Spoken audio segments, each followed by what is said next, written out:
चलिए good evening. आज हम लोग क्लास 10th के वीवीआई ऑब्जेक्टिव को लेकर के मिल रहे हैं।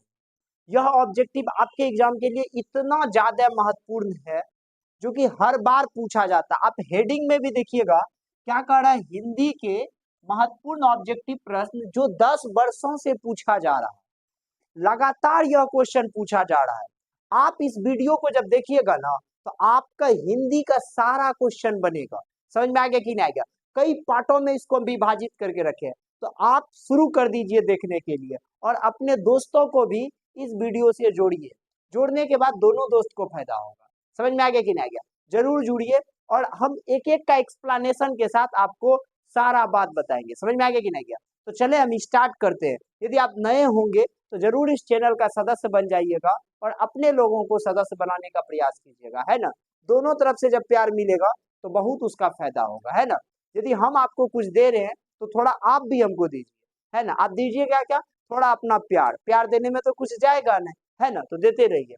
क्या कहता है, हिंदी के महत्वपूर्ण ऑब्जेक्टिव प्रश्न जो 10 वर्षों से पूछा जा रहा है, क्लास 10th वीवीआई ऑब्जेक्टिव 2025 के लिए यह क्वेश्चन 2025 में पूछेगा ही पूछेगा। 100% गारंटी है इसकी, है ना। चलिए, लेकिन एक बात हम बड़ा बढ़िया सा आपको समझाना चाहते हैं। हर बच्चे का सपना होता है, क्या कहता है, मम्मी हम भी टॉपर बनेंगे। एक बच्चा अपने मम्मी से कह रहा है, मम्मी हम भी टॉपर बनेंगे विक्रमशिला से पढ़ करके। इस चैनल का जो आप जुड़े हुए, इस चैनल का नाम है विक्रमशिला। तो बच्चा कह रहा है, मम्मी हम भी टॉपर बनेंगे विक्रमशिला से पढ़ करके। तो मम्मी एक जवाब देती है, बेटा कहता है मम्मी हम भी विक्रमशिला से पढ़ करके टॉपर बनेंगे। मम्मी जवाब देता है, गर्व है बेटा तुम पर विक्रमशिला में पढ़ते हो। मम्मी को भी गर्व है अपने बेटा पे, जो बच्चा कहाँ पढ़ रहा है, विक्रमशिला में। और आपको पता होगा ना, जिस जिस तरह से भागलपुर प्राचीन समय में विक्रमशिला को बनाए रखा था, आज पूर्णिया विक्रमशिला को शिक्षा में उसी चीज बनाए रखा हुआ है ना। आप लोगों का सहयोग रहेगा, एक दिन पूरा बिहार और भारत फिर दुनिया भी इसको जान सकता है। बस आप थोड़ा सा, तो मम्मी को गर्व है उसका बेटा विक्रमशिला में पढ़ रहा है और बच्चे जिद कर रहे हैं हमको पढ़ना है तो विक्रमशिला में ही पढ़ना है ना। चलिए क्वेश्चन को हम स्टार्ट करते हैं। क्या कहता है, श्रम विभाजन और जाति प्रथा को किसने लिखा है? समझ में आ गया कि नहीं गया? देखिए, इसके लिए हम एक वीडियो का कवि के लेखक को कैसे याद करें, बड़े अच्छे से उस वीडियो को हम समझाए हैं, जो किस तरीके का कवि, मतलब किस चैप्टर को लिखा है। इतना मस्त से उसका वीडियो बना, जरूर आप देखिएगा, आपको सारा याद हो जाएगा। अभी तो हम ऑब्जेक्टिव कराने आए हैं, क्लियर रूप से कराएंगे, लेकिन उस वीडियो को आप जरूर देखिएगा। हर एक लेखक और उसके द्वारा लिखा गया कहानी और कविता आपको याद हो जाएगा और जीवन में कभी नहीं भूलिएगा, है ना। क्या कहता है, श्रम विभाजन और जाति प्रथा को किसने लिखा? आपके पास ऑप्शन है, यदि आप जान रहे हो ना, इसका जवाब जरूर देना। ऑप्शन ए में है भीमराव अंबेडकर, बी में है नलिन बिलोचन शर्मा, सी में है मैक्स मूलर और डी में है राम जी। क्या नाम है? राम जी। तो आप आसानी से कहोगे सर श्रम विभाजन और जाति प्रथा। जब भी जाति प्रथा, जाति उति का जब भी बात होगा, आप याद रखिएगा वह भीमराव अंबेडकर का पहला नाम आएगा। समझ में आ गया कि नहीं गया? क्योंकि वह जाति के प्रति, जाति से उसको, मतलब समझिए ना, जाति से नफरत होता था। समझ में आ गया कि नहीं गया? प्रेम भी था तब ना आरक्षण दे दिया, है ना। तो जाति प्रथा, श्रम विभाजन और जाति प्रथा का लेखक कौन होगा? भीमराव अंबेडकर। जैसे जाति का बात कहीं भी आएगा तो सबसे पहला नाम यदि किसी का आएगा तो भीमराव अंबेडकर का नाम आएगा। एक नंबर क्वेश्चन आपको पता चल गया ना। अब क्वेश्चन नंबर 2 में चलते हैं। कहता क्या है, नलिन बिलोचन शर्मा का जन्म कहाँ हुआ था? नलिन बिलोचन शर्मा का जन्म कहाँ हुआ था? तो ऑप्शन दिया, दिल्ली, महू मध्य प्रदेश, उत्तराखंड, पंजाब। पता है आपको, यहाँ ऑप्शन सारा मिस हो गया है। नलिन बिलोचन शर्मा जी का जो जन्म हुआ था वो पटना का एक जगह है बदरघाट, याद रहेगा, पटना का बदरघाट में उसका जन्म हुआ था। इस बात को आप याद रख लीजिएगा। नलिन बिलोचन शर्मा का जन्म कहाँ हुआ था? पटना के बदरघाट। हमको गर्व है नलिन बिलोचन शर्मा जी बिहार के थे, बहुत ज्यादा गर्व है ना। नलिन बिलोचन शर्मा का जन्म पटना के बदरघाट में हुआ था। क्लियर हो गया? चलिए अब नेक्स्ट क्वेश्चन में चलते हैं। क्या कहता है, 20 के दांत कहानी किस प्रकार की विधा? देखिए, विधा का मतलब होता है किस टाइप का था, तो आपको पता होगा जब आप इसको पढ़े होंगे ना। यह एक गांव के कहानी जिसमें मदन कासू, मतलब उसके दांत झड़ने, दांत टूटने, बहुत सारा बात है, जो एक बच्चे के साथ क्या क्या व्यवहार होता है, तमाम बातों को वहां पे जिक्र किया गया है। तो 20 के दांत कहानी किस प्रकार की विधा है, तो आप याद रखिएगा क्या है कहानी। समझ में आ गया कि नहीं आ गया? एकदम याद रहेगा कि नहीं रहेगा? चलिए अब नेक्स्ट क्वेश्चन पे चलते हैं। फिर आ रहा है भीमराव अंबेडकर का जन्म कब हुआ था। आपके पास ऑप्शन है 14 अगस्त 1891, 14 अप्रैल 1891, 24 अप्रैल 1891, 21 अप्रैल 1891। आप खुद जान रहे हो तो कमेंट बॉक्स में दो भीमराव अंबेडकर का जन्म कब हुआ था। याद रखिएगा भीमराव अंबेडकर का जन्म 14 अप्रैल 1891 ईस्वी को हुआ था। याद रहेगा कहाँ हुआ था, तो महू मध्य प्रदेश में हुआ था। कहाँ हुआ था, महू मध्य प्रदेश में एक दलित परिवार में इसका जन्म हुआ था। देखिए कैट ऑब्जेक्टिव क्लियर हो गया। जन्म कहाँ हुआ, महू मध्य प्रदेश, यानी कि भारत में, भारत का एक राज्य है मध्य प्रदेश, है ना। कब हुआ था, 14 अप्रैल 1891 ईस्वी को हुआ था। कैसे परिवार में हुआ था, एक दलित परिवार में हुआ था। फिर चलिए नेक्स्ट क्वेश्चन में हम चलते हैं। कहता बुद्धा एंड हिज धम्मा किसकी रचना है। यह जो पुस्तक लिखा गया है इसको कौन लिखा है, बुद्धा एंड हिज धम्मा किसका रचना है। तो आपके पास ऑप्शन है मुल्क राज आनंद, विक्रम सेठ, भीमराव अंबेडकर, महात्मा गांधी। आप यदि जानते हो तो जरूर कमेंट करना, यदि नहीं जान रहे हो तो जरूर अभी से जान जाओ। बुद्धा एंड हिज धम्मा हमेशा याद रखिएगा यह भीमराव अंबेडकर के द्वारा रचित है। समझ में आ गया कि नहीं आ गया। चलिए अब नेक्स्ट क्वेश्चन में हम लोग चलते हैं। नेक्स्ट क्वेश्चन है आधुनिक सभ्य समाज जाति प्रथा को आवश्यक मानता है। आधुनिक सभ्य समाज जाति प्रथा को आवश्यक मानता है किस बात पे, अधिक आय के लिए, कार्य कुशलता के लिए, भ्रातृत्व के लिए, श्रम विभाजन के लिए। आप याद रखिएगा आधुनिक सभ्य समाज जाति प्रथा को इसलिए आवश्यक मानता है क्योंकि इसमें श्रम विभाजन है। क्या है, श्रम विभाजन है। याद रहेगा कि नहीं रहेगा, श्रम विभाजन है। चलिए नेक्स्ट क्वेश्चन में, नेक्स्ट क्वेश्चन बड़ा इंपॉर्टेंट है, शायद हमको लगता है आपको यह क्वेश्चन पता होगा, है ना, बहुत इंपॉर्टेंट क्वेश्चन है। कहता है सेन साहब के पुत्र का नाम क्या है। जो सेन साहब थे उसके पुत्र का नाम क्या है। तो आप याद रखिएगा आपके पास ऑप्शन है राजू, कासू, मोहन, करण। आप खुद जानते हो, इसका कमेंट करो जो सेन साहब के पुत्र का नाम क्या था। तो क्या था, कासू था। कासू किसका पुत्र था, सेन साहब का। याद रहेगा कि नहीं रहेगा। चलिए अब कहता है मदन का पिता का नाम क्या है। मदन के पिता का नाम क्या है, ऑप्शन है मोहन, गिरधर, शिशु, रोहन। क्या नाम था, तो मदन के पिता का जो नाम था वो गिरधर लाल थे। क्या थे, मदन के पिता का नाम क्या था बउआ, गिरधर लाल जी। मदन के पिता का नाम क्या है, गिरधर लाल जी। फिर नेक्स्ट क्वेश्चन में देखिए खोखा सेन साहब को कब मिला था, मतलब प्राप्त हुआ था। हर व्यक्ति को लोग मिलते हैं, तो एक बात याद रखिएगा, एक मेरा बात याद रखिएगा जीवन भर। कहता है बच्चे पैदा करना और बच्चे को पालना दोनों में बहुत ज्यादा अंतर है। बच्चे पैदा जानवर भी कर लेते हैं लेकिन पाल सही से नहीं सकते। बच्चे को सही पालन और पोषण करना जरूरी होता है। भगवान कितने मन्नत के बाद कितने लोगों को बाल बच्चा देते हैं।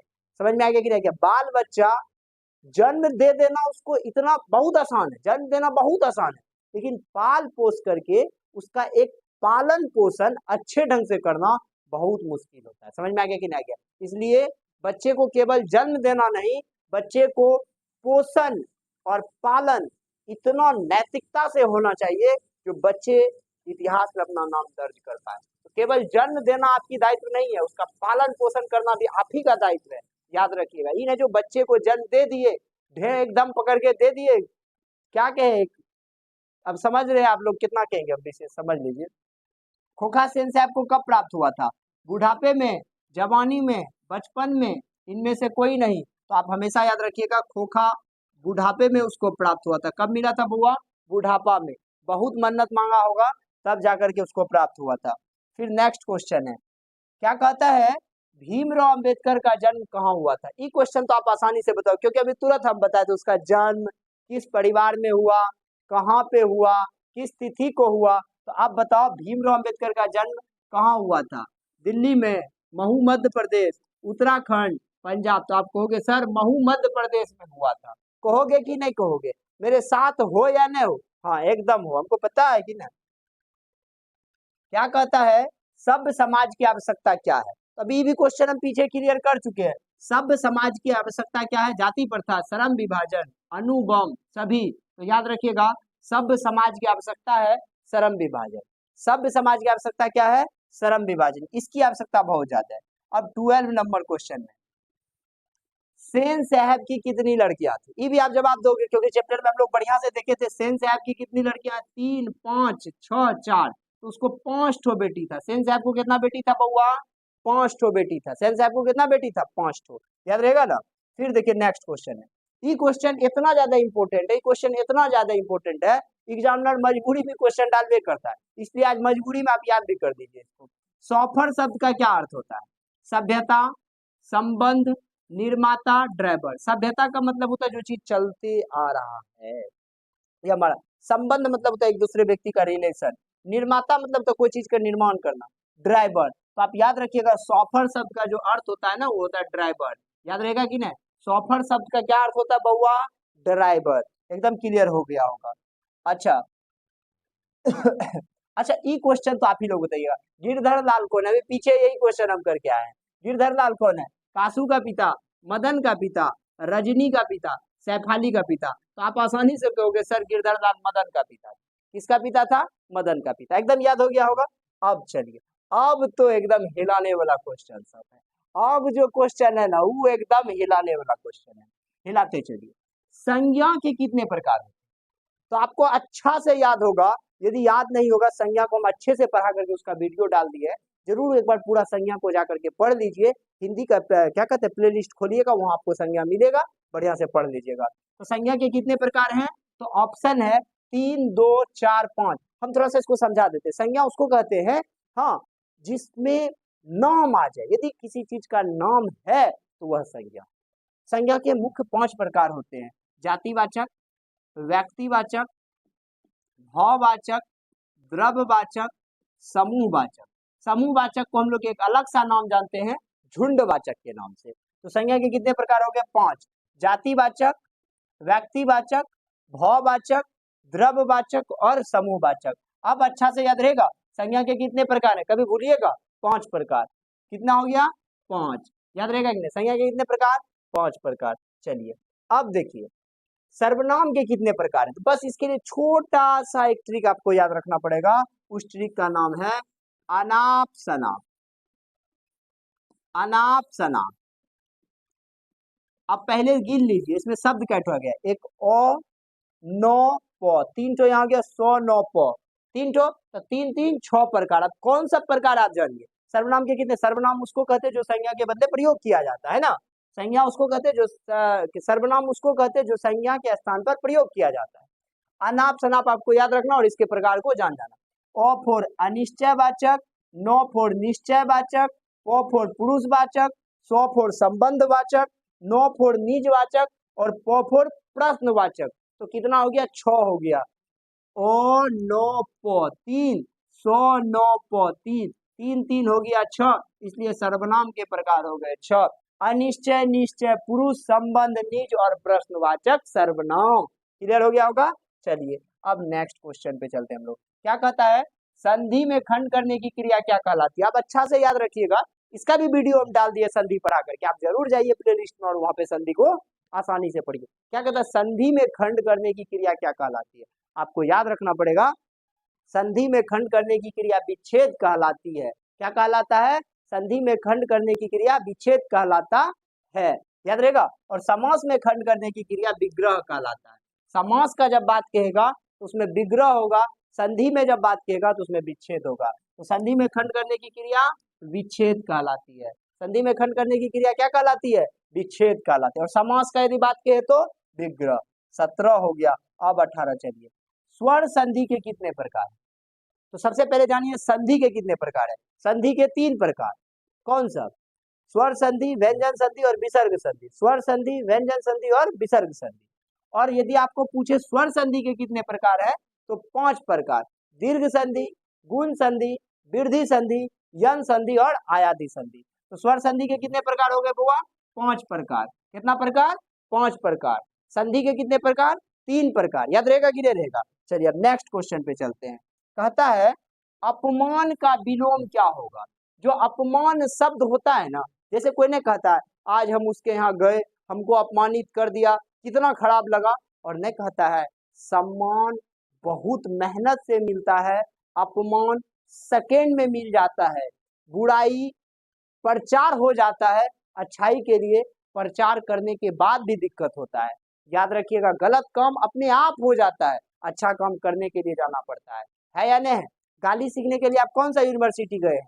कितना गाली आता है, लेकिन पढ़ने के लिए आप बहुत सारे यूनिवर्सिटी गए हैं, कुछ भी नहीं आता है। यही दुख है। अच्छा काम करना पड़ता है, बुरा काम खुद बाय खुद हो जाता है, उसको करना नहीं पड़ता है।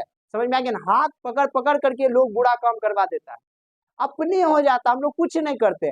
अच्छा काम करने के बाद भी नहीं होता है, जिसको हम लोग कहते हैं स्ट्रगल। इसी का नाम है स्ट्रगल, है ना, संघर्ष।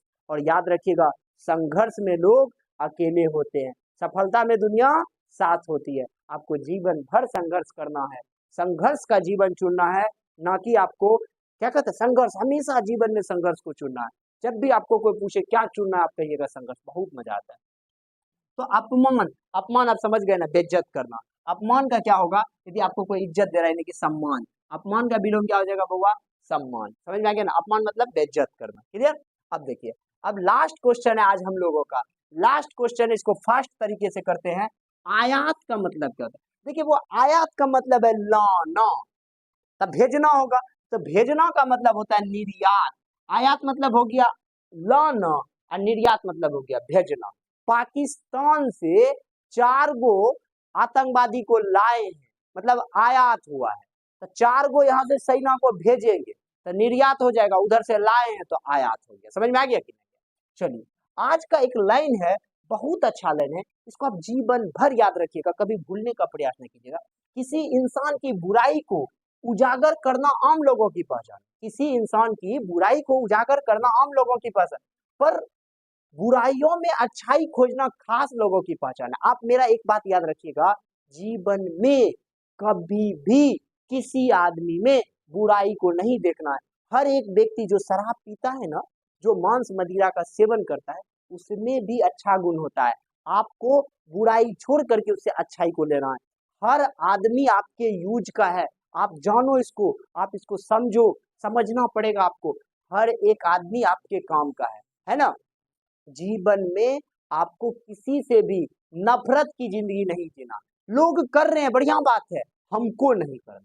समझ में आया कि नहीं है? क्या कहता है? किसी इंसान की बुराई को उजागर करना आम लोगों की पहचान है, किसी इंसान की बुराई को उजागर करना आम लोगों की पहचान है, पर बुराइयों में अच्छाई को ढूंढना यह बहुत बड़े लोगों की पहचान है, बहुत बेहतर लोगों की पहचान है। आप बुरे लोगों में अच्छाई को ढूंढो। मिलते हैं हम लोग नेक्स्ट वीडियो में, तब तक के लिए बाय बाय। बंद कर।